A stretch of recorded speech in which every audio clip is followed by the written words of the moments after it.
Hi, everyone, and thanks for joining us again. My name is Sari McGlone from Restore Tranquility. I'm also a licensed therapist and a certified cannabis educator and coach, as well as a mindfulness-based psychedelic guide. So today we are getting in ready and having preparations for the month of April and getting ready for 420, which is a very classic but very needed holiday for the culture when it comes to cannabis and different lights as well. So first, I wanted to start with some history and give you guys some more background information. All right, so we all know that, well, not maybe all know, but we have talked about before that cannabis is very much an ancient plant where it has actually been in different theologies throughout history, specifically with the Chinese herbs as well as African diaspora, Indian cultures. Like it goes through all of the different, even different countries where they were used for different whether it was industrial uses or for medicine. And we're getting to understand more and more about the plant itself. And so when thinking about that, we want to go back to the history. In 1851, cannabis was added to the US pharmacology, where it was actually used to treat a range of ailments from migraines to epilepsy. And so interesting how it 1851, that's when it was first added. But now here in 2025, we are still struggling with actual federal legalization. So what happened in between there? Let's go back a little bit, right? So we find that the medicine went to being to what they consider menacing or criminalization era really started in first 1906 when the Pure Drug and Food Act required proper labeling for medicines, including cannabis, for the first federal oversight. So that's when people basically started saying, okay, I want to know what's in these products, and we have to be able to understand what's the active ingredient. So therefore, that's when cocaine, those types of things were actually being labeled. Then in 1914, we had the Harrison Narcotics Tax Act, where that's when it started beginning to regulate and restrict substances. Specifically, that was targeted for opium and cocaine, but cannabis was then lumped into that broader prohibition trends, right? And so in 1937, the Marijuana Tax Act officially actually criminalized cannabis. And despite the actual opposition from the actual American Medical Association, because they said, no, we need to actually use this as medicine. And the federal government went against it and still went ahead and criminalized it. So the actual AMA's Dr. William Woodrow testified that the AMA knows that there's no evidence that cannabis is a dangerous drug. And that's actually quoted from his testimony. So fast forward, we're now in 1942, where cannabis was removed from US pharmacology. And in 1954, the Bogues Act was passed, which then inflicted more harsher sentencing for not specifically cannabis for all narcotics, but cannabis again was included in there, right? So then when in 1956, the Narcotics Control Acts increased the penalties even more. So therefore now we're not only getting harsher and mandatory sentences, but then they were kept increasing them and adding on years. So by the 1950s, cannabis wasn't just illegal, it was demonized. It was weaponized specifically for the war on drugs against people of color, and intensified even more in the coming decades. Going now, shifting a little bit to the 60s and 70s, when there was more protests, more policy shifts, and the rise of actual 420, right? This is when we have the counterculture really revolutionizing and using it. You're starting to see the rise of cannabis, not even after Vietnam War area in the civil rights movement, but also that's when we're getting Woodstock. That's when we're getting people actually the hippie movement, right? Like how there was more psychedelics being more involved. And in the 1970s, that's when the actual Controlled Substance Act was signed by Nixon and then classified cannabis as a Schedule 1, that it had a high abuse potential with absolutely no medical value, which again, we had already proven was wrong, and it was in the Encyclopedia, the medical The American Medical Association has again testified that it did have and it should not be classified and it was not a dangerous drug. But the Nixon administration did not care and they went ahead and put it as a classified Schedule 1. In that same year, that's when also NORML was founded. So the National Organization of the Reform of Marijuana Laws. And to this day, NORML still has chapters in majority of all the states here, especially here in Maryland, and they're still going strong. So when this was coming out, when they first classified it as a Schedule 1, Nixon administration had they put millions of dollars to research, and we consider that the Schaefer Commission, where they put millions of dollars in research to actually prove that this was a harmful drug, right? Cannabis, prove it. We're gonna do research and we're gonna show you that it makes things worse. And when they put the $1 million in there, millions of dollars into this research, the scientists came back and was like, we actually need you to reclassify this and actually decriminalize it because it's not a harmful drug, and we're actually seeing that it helps slow down the reproduction rates of cancer in mice. So that's when they first really started to do the research, and when they found out that, oh my gosh, it's actually doing the opposite. We put all these millions of dollars to prove it was so bad and so horrible. And the scientists came back saying it's not bad and horrible. They went ahead and shut down all the research. That was their answer to that, instead of actually saying that, hey, we got this wrong, let's take this off. Nixon completely ignored those findings.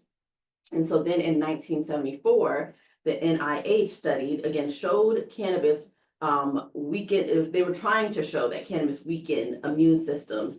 But then when they showed that, again, it was slowing the actual growth of cancer in mice, the DEA shut down that study as well.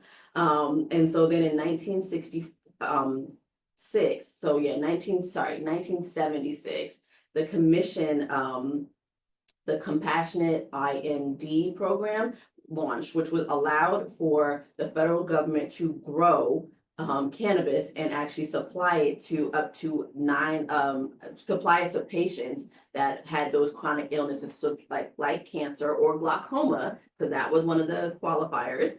And they would give each patient up to 9 ounces per year. And when I say 9 ounces per year, we're talking about actual brick cannabis, like very old Vietnam style twigs and everything, stems are still in there, brick cannabis. So it was not quality. It was very much more on that industrial level of just being whatever the whole, like they just tossed it and put it in some type of shredder, and there you go, that was your 9 ounces per year. And so going through that, let's kind of talk a little bit more about where 420 came from. So it's it's actually not much of a known fact to maybe people outside of the cannabis industry, but people inside the cannabis industry always have a nice little laugh when we think that 420 is more of a code that maybe people use to let them know that it was cannabis being used. In actuality, 420 came from California. An actual group of teenagers in 1971, known as the Waldos. It was an after school. They would basically meet after school, specifically at 420. Maybe I believe it was when school got out, or maybe a specific time of, hey, let's meet behind the bleachers in the back of the school at this time, 420, and they would smoke. So that actually is where it came from. It was a code to meet after school and actually smoke, and it ended up being revolutionized into actual movement, cultural movement, to symbolize cannabis freedom, community, and celebration. So that's why we actually really celebrate 420, of actually a community of coming together and having the freedom to do so and actually talk freely and celebrate the different cultures that come together for this plant. Hello and welcome. My name is Shervon Maurice. I am the founder of Restore Tranquility, a mental health and wellness space in downtown Silver Spring. And I have been giving some thought to what we are seeing happening in our government lately and the effects that it's starting to have on people, real human lives,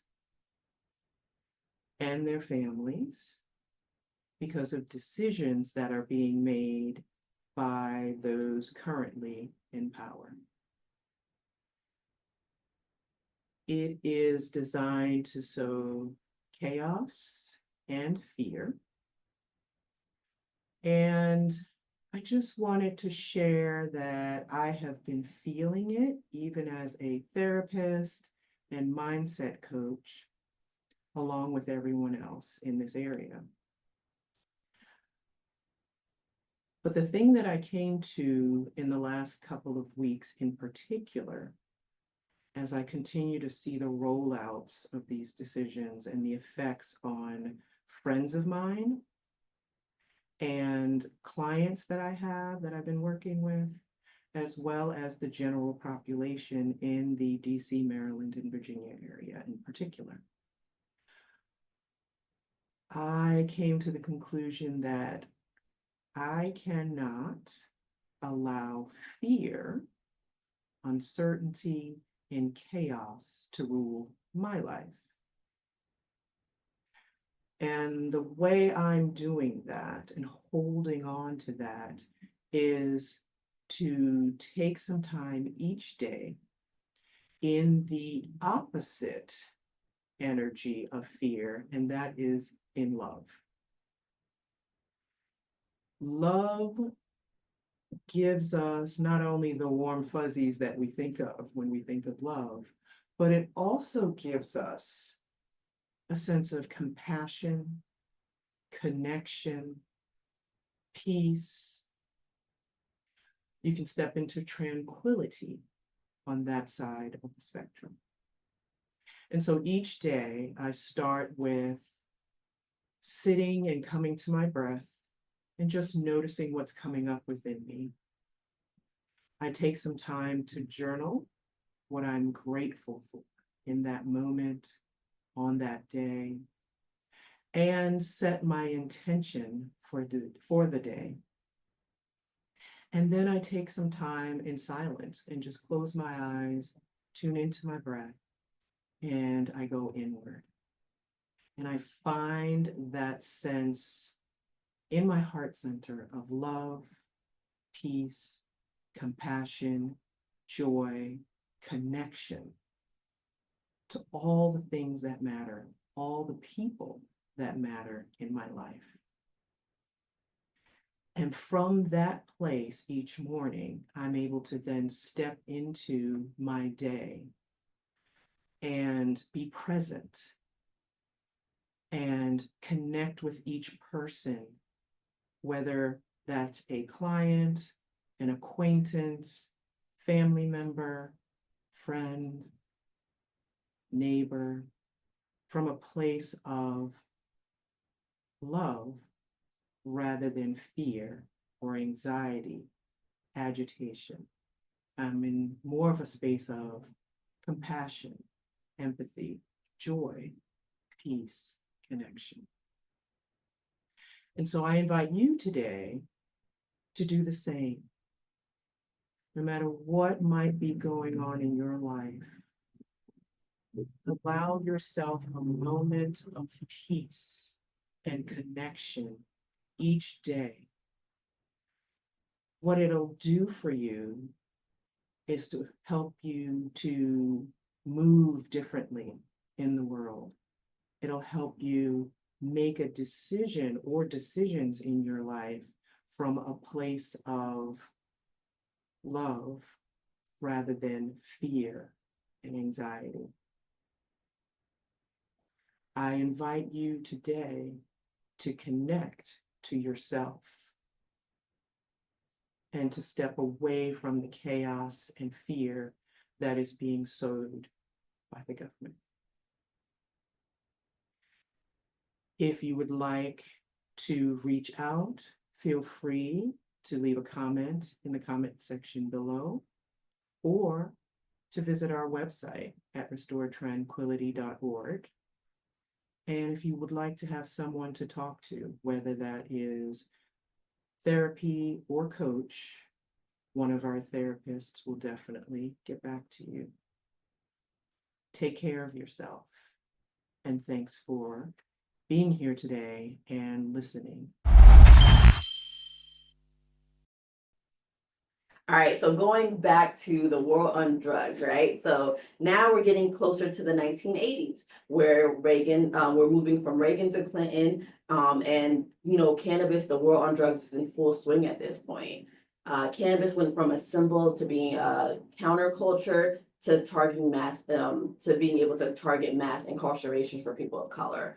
So let's just talk about, we left off in the 1970s, so let's go to 1983. This is when the Reagan administration ordered all universities to destroy cannabis research from 1966 to 1976. So 10 years worth of research saying that it actually was helping people. They were finding the studies were showing that it was helping not only for malaria, glaucoma, cancer, as well as different migraines, PTSD, those type of things. They just erased all of it and told universities to delete the research. And then in 1985, the FDA approved synthetic cannabinoids, which kind of like Marisol, where people get the actual sprays that help with epilepsy, right? So they approved that. So they saw that it was definitely very helpful, but they again continue to criminalize it. In 1986, the Anti-Drug Abuse Act was introduced, which again added more harsh mandated sentences for minimal possession and distribution. And then in 1992, the government shut down the compassionate program, and there were literally people that were testifying that they were specifically, I'm thinking of a glaucoma patient that testified that literally he would go blind without this treatment. And they refused to acknowledge, even though they had literally been giving him 9 ounces of cannabis per year, and it had slowed the progression of his glaucoma and kept his visibility for the last 10 years. And they just, it is what it is. So I will also quote during this, the DEA judge Francis Young in 1988 quoted, "Marijuana in its natural form is one of the safest therapeutic active substances known to man." That is what the federal DEA judge said in 1988. And yet here we are in 2025, not still having legalization on a federal level. All right, so let's talk about and go into the rebirth of regulatory and modern cannabis culture.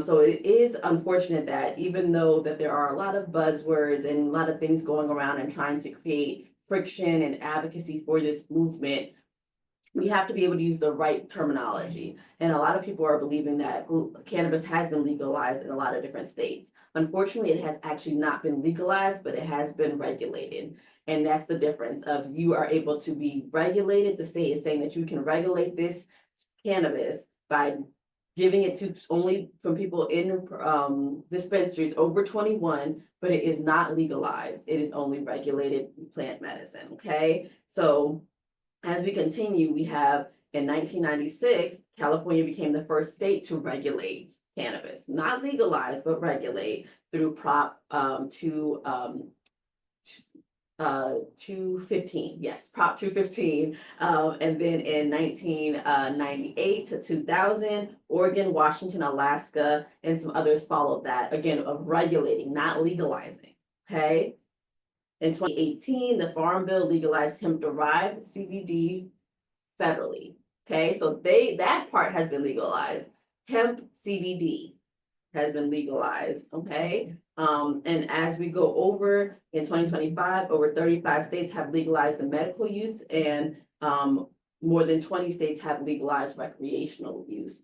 And again, I use legalized very loosely because again, it's just regulated, not actually legal. So if you go outside, if you cross state lines, it's still an illegal substance. And so please be very mindful of that. This year, there are so many different things, and there was a lot of hope with hope of actually getting federal legalization this year. And unfortunately, because of the shift of administration, because of just the stigma still surrounding it and the biases that were very clear when they were selecting the experts to talk, there were choosing a lot of experts that were against or that were backed by people who were against, but not actually choosing any of the advocacy groups of people that actually have been affected by the war on drugs, or the actual medical professionals that do support the claims of actual medicinal use for therapy with cannabis. With that being said, a lot of the shifts in the administration end up actually, we had first postponed it, they kept postponing it. But as of right now, it has been taken off. There is no scheduled date at all for any type of rescheduling up to hopefully a schedule 2 or 3 or decriminalization altogether. So we still hold on to that and just understand that 2025 is going to be the year of advocacy. It's going to be the year of really trying to pull together to make sure that this doesn't just get left by the wayside, because it is a very important plant. It has a lot of medical benefits. And one of the things is we need to have more education about it. So this is what we do here at Restore Tranquility. We add and branch off to actually allow people to not only learn about the education through our cannabis coaching program, but also to learn about it in different, how cannabis can be used in different setting with our psychedelic cannabis assisted psychotherapy, as well as just using it for intention. So actually having therapists that understand the modalities that are being used, the medical and therapeutic uses, because they can range, and different studies have shown not only is it helpful for PTSD, anxiety, medication resistance, depression, insomnia, as well as just working through that fight, flight, freeze, or fawn response. It really helps people to be able to separate themselves from the trauma that may have occurred, and being able to see themselves maybe even as a third person in the room to see, okay, I can see that trauma happened, but it's not not impacting me so much that I cannot make it through the day to day and actually be able to heal from this trauma. Cannabis has really evolved so much more past the plan of just getting high. Honestly, a lot of people that we know that use cannabis don't just use it to get high anymore. There's that stigma has really fallen to the wayside. There's always a lot of different things that people use it for. People can use it for, there's different research that shows that it can be used for anxiety, it can be used for ADHD as well. It can be used for stomach, any type of gut issues such as Crohn's. It can even be used for I'm trying to think of any like actual pain, so anti-inflammatory, and using it actually with CBD, right? So because cannabis is both THC and CBD, regardless of how people want to classify it as hemp derived, cannabis is one plant and it can have both CBD and THC in it. It comes all from the same exact plant, and they can, and together when it actually is bred to be both CBD and THC, creates the entourage effect that actually allows a person to experience more therapeutic benefits than having one by themselves, okay? So getting into that, I think that we have to understand that there are so much more complexities than we're past the point of thinking that this is the devil's lettuce, this is the gateway drug. We're past that, because we understand that when there was scientific proof, the government chose to ignore it. Back in 1980s, 1906 is when it was first introduced. And again, to the US government, when again, other cultures had been using it for thousands of years to help people during pregnancies. Regardless of, again, we're having a lot of stuff coming out about how bad it is for pregnancies, how bad it is for, people with other, issues going on, when we do know for a fact that it has been used for pregnancies, for breast milk. It does not affect the child. There are a lot of different sources that we can cite that show that it does not pass, and the child is not, early development of the child is not impacted. If anything, it has showed improved sociability of the child, that when the mother may have ingested cannabis while she was either pregnant, during birth, or during breastfeeding.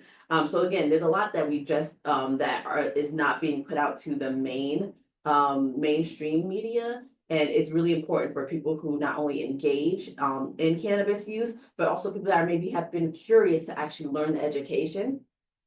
And so here we are 2025 pushing forward, and one of the biggest things I want to recommend is not only seeking out the education. So we are having a free educational webinar on April 14th and April 28th. We want to do it one before and one after 420, just so therefore, if you are curious and you have a good experience, you want to come back and see, okay, what did I take? What is this? We can actually give you that education to make sure that you understand what moving forward, as well as to have more intentional use for what you actually need it for, rather than just using it as a social or celebratory, right? So as we continue to move through this process of trying to get cannabis federally legalized, I want you to remind you that 420 can not only be for celebration, but it can be for advocacy. The National Day of Advocacy for Cannabis is 420, and we do go down to Washington, D.C., down to the White House. We have different things at the National Cannabis Festival. There's has a lot of different things, the Minority Cannabis Business Association. There's so many different organizations that are really pulling together to make sure that the people are put first, and not over the profits of what people can be used for, or the fact of the demonization and stigmatization of cannabis. So we really hope that you take a second to either sign up for our webinar or come and talk to us, schedule a free consultation to hear more about our cannabis coaching program or our cannabis assisted psychotherapy, and just take the time to hear us out. Because there's a lot of things that are misinformation, but there's a lot of things that we could help you to actually get the actual resources and evidence-based studies. So again, thank you, and hope you guys check out Restore Tranquility. Thanks, bye.